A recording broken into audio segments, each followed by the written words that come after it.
All right, good evening, everybody. This is um, candidate for Rocky Mount City Council, Ward 7. Um, by then you can see her, and I'm not gonna even say who she is. I'm gonna let her tell you. So at this time, um, Rocky Mount City Council candidate, Ward 7, who are you? Thank you and good afternoon.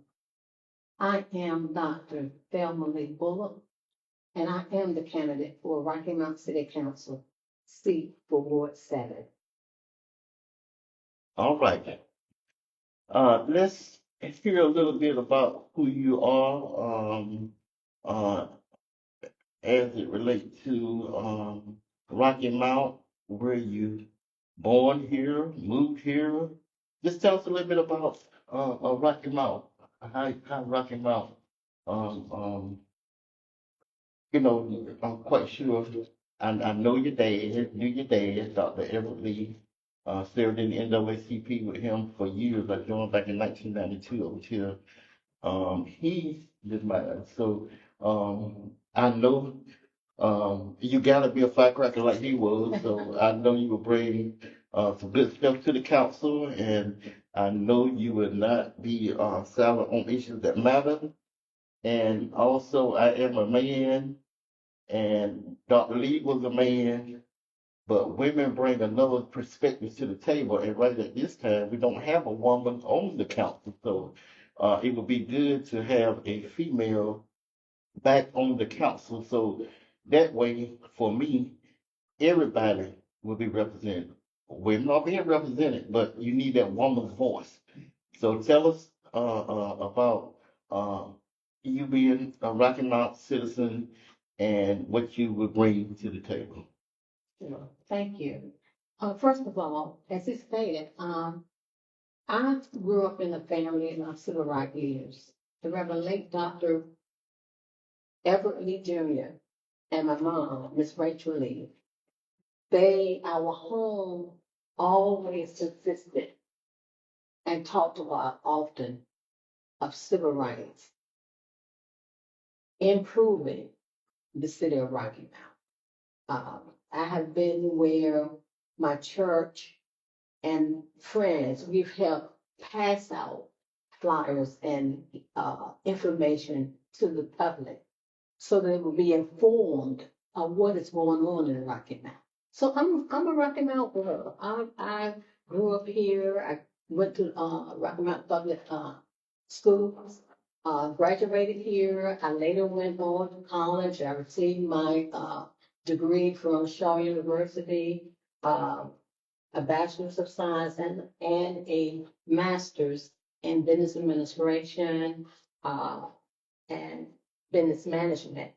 I, my upbringing led me to a career of public service and keeper of the village. I was taught to speak. I was taught to understand. I was taught that when you see something wrong, then you pursue.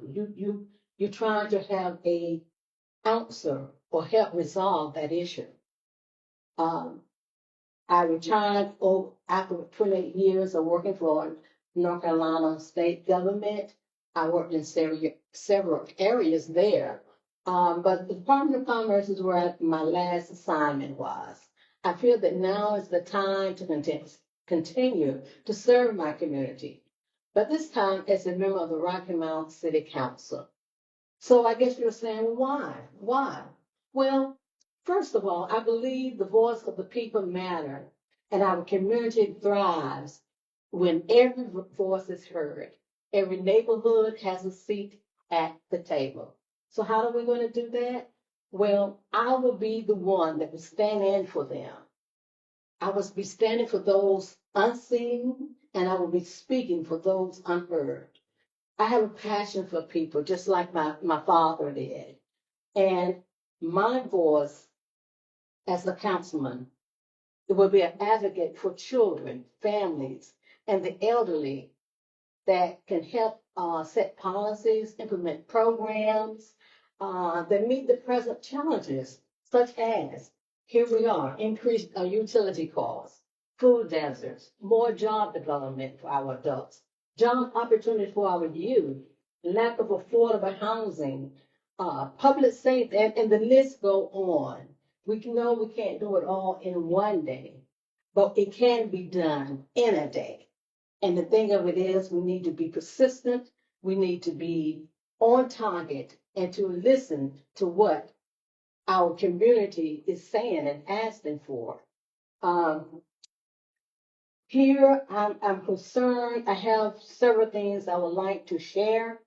I'm especially concerned right now as we speak about the recent layoffs in our area industries. Um, Pfizer, I used to call it Abbott, but it's known as Pfizer, and Cummins that have occurred.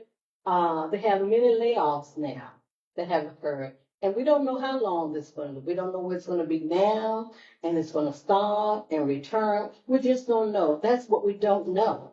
Many of the employees are residents right here in the city of Rocky Mount, and losing their jobs unexpectedly is what may result in the erosion in our city economy. And we don't want that. We want everybody to thrive. And when we're not working, we're not able to thrive. Are we preparing for job replacements, job creation, so that our city can continue to thrive? Well, what I'm focusing on in this candidacy is three things: safety, empowerment, and mentorship for youth and health. Let's do with safety first. Safety communities mean neighborhoods where families feel secure. Children can play outside. Seniors can walk to get fresh air. Safety isn't just about policing. When you think of safety, you think of the police. It's not all about policing. No, it's about well-lit streets. It's about strong community ties. It's about opportunity for our youth and quick responses for emergency when they happen. Having sidewalks in communities and parks where children can grow up and feel a part. It's not like they're just living in a house. And then I'm not going to touch on affordable housing, but we know that that is an issue in Rockland. Safe communities protect people's quality of life. And if you ever wonder what quality of life really looks like, well, let me tell you, quality of life means more than just making ends meet. It's about whether our neighborhoods are safe, whether families can afford a good home, whether our kids have strong schools and activities, and whether we all have access to jobs, health care, and clean, welcoming spaces. And I can relate to that because once I finished school, I came back to Rocky Mount and worked just shortly, very little time. And where did I go? I went to Raleigh. I worked for the state of North Carolina, and I commuted every day. This is something, if you want to do it, it's good, but why can't we find the same quality of jobs, the same jobs that pays the money that we're looking for right here in our communities, right here in the city of Rocky Mount that we call home? So a quality of life is something that we need to embrace. We need to embrace that. At the end of the day, quality of life is about making sure everyone in our community has the opportunity not to just survive, but to strive. So here with this safety, we need to embrace this. Okay, my second focus point is empowerment and mentorship for youth, which meaning gives young people the guidance, the tools, and confidence they need to succeed so they can see real opportunities in their community and the city in which they live. Mentorship, pairing them with positive role models who can guide, encourage, and open doors. I know when I was coming along, we would have jobs at parties and different places. We were trying to get that uh, permit to work. Do we have that now? Is that really something that kids are embracing now? When we invest in our youth empowerment and mentorship, we are reducing crime. Listen to this. When you invest in your youth, empower them and mentoring them, we will reduce crime, strengthening families and preparing the next generation for community leaders. When kids and youth don't have anything to keep them encouraged, to keep them on target, then what do? They find other things. And sometimes those other things the parents are not even aware of until it happens. So we want to invest in our youth. We want to make sure they're getting what they need so that they can become the next generation of community leaders. In short, empowerment and mentorship for youth means guiding young people with role models and opportunities so they can make good choices, succeed, and become the next leaders. And last, my third focus point, but not the least, is health. Strong communities are ones that have healthy residents. Think about it. Every family deserves affordable, local health care they can trust. Mental health matters. We will invest in support and counseling for all. Clean parks, sidewalks, fresh food, all of that is part of our health. And we're not going to forget prevention.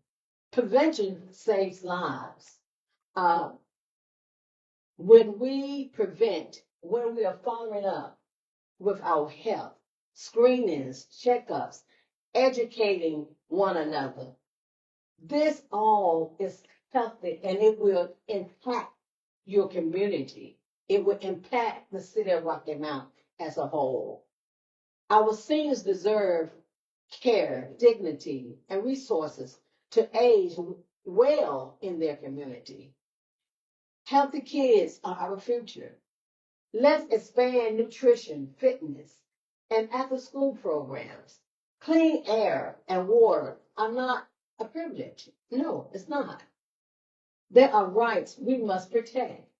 So when we think about the safety in our communities, we think about mentoring and empowering our youth on top of health, then we will see that we are embracing the quality of life.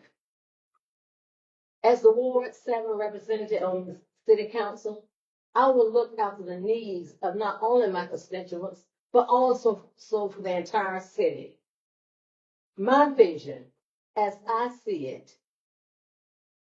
a city where families are safe, housing is truly affordable, and young people have mentorship and opportunities to hear, to listen, and to thrive.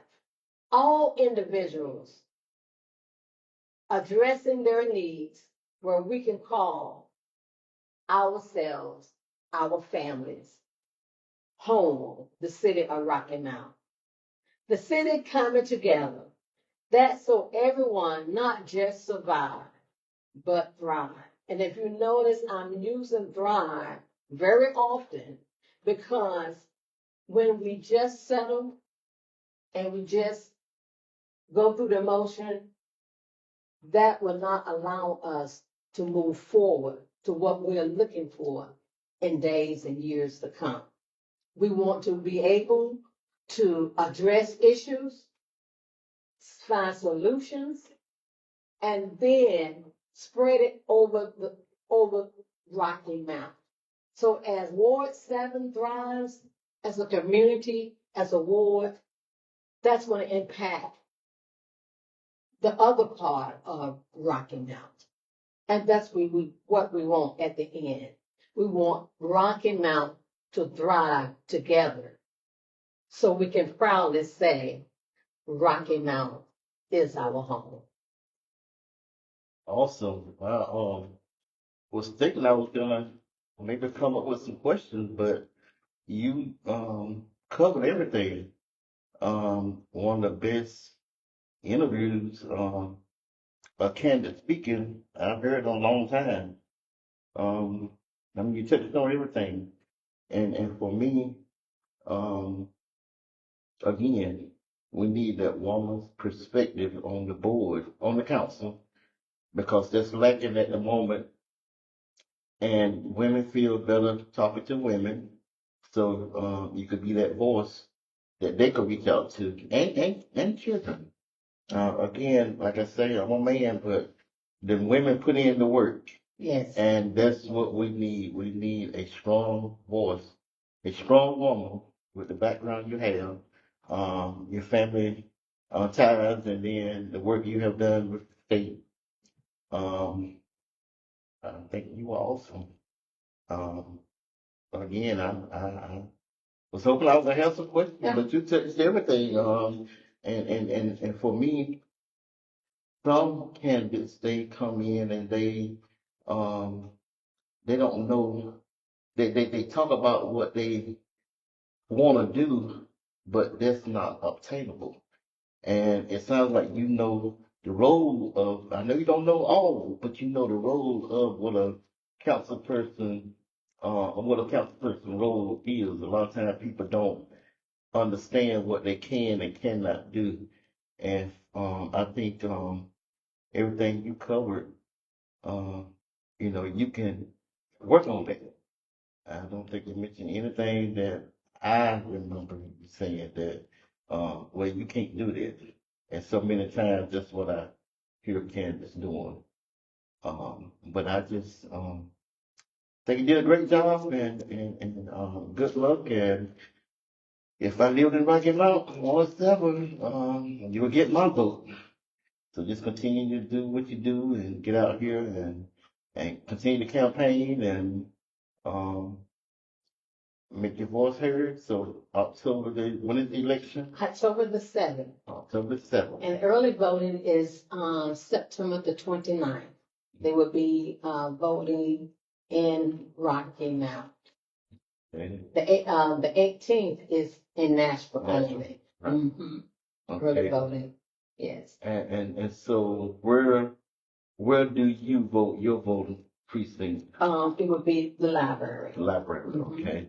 But the early voting will be at the library and the not the, what is the where's the board election office over in Nashville? Nashville, Right. that's right. That's on the 18th. Right. Mhm. And then the first day will be on the 18th. They'll That's they'll right. do it the week before, That's right. and then they'll Exactly. continue to be able to go to even one. That's right. Okay. All right. Well, I thank you for allowing me to come in and do this. And I thank you. Thank you. anything else you'd like to add? Well, basically, my thought is a new voice, a new vision. And when I think of that, I think of scripture. Scripture tells us, my people will perish with no vision. So what I'm seeking and what I'm striving to do for the people is attainable. It can be done, but we must do it together. It's not a one-man show. It's pulling together and coming up with solutions that will work for the city of Rocky Mount. Thank you. Thank you. All right. And again, let's give them your name. Anybody just tuned in, but I want you to go back and look at it from the beginning. Yes, my name is Dr. Thelma Lee Bullock, and I am a resident of Rocky Mount. So I know the struggle, I know the history of Rocky Mount. So yes, I'm seeking the seat for Ward 7 on October the 7th as City Council. Thank you.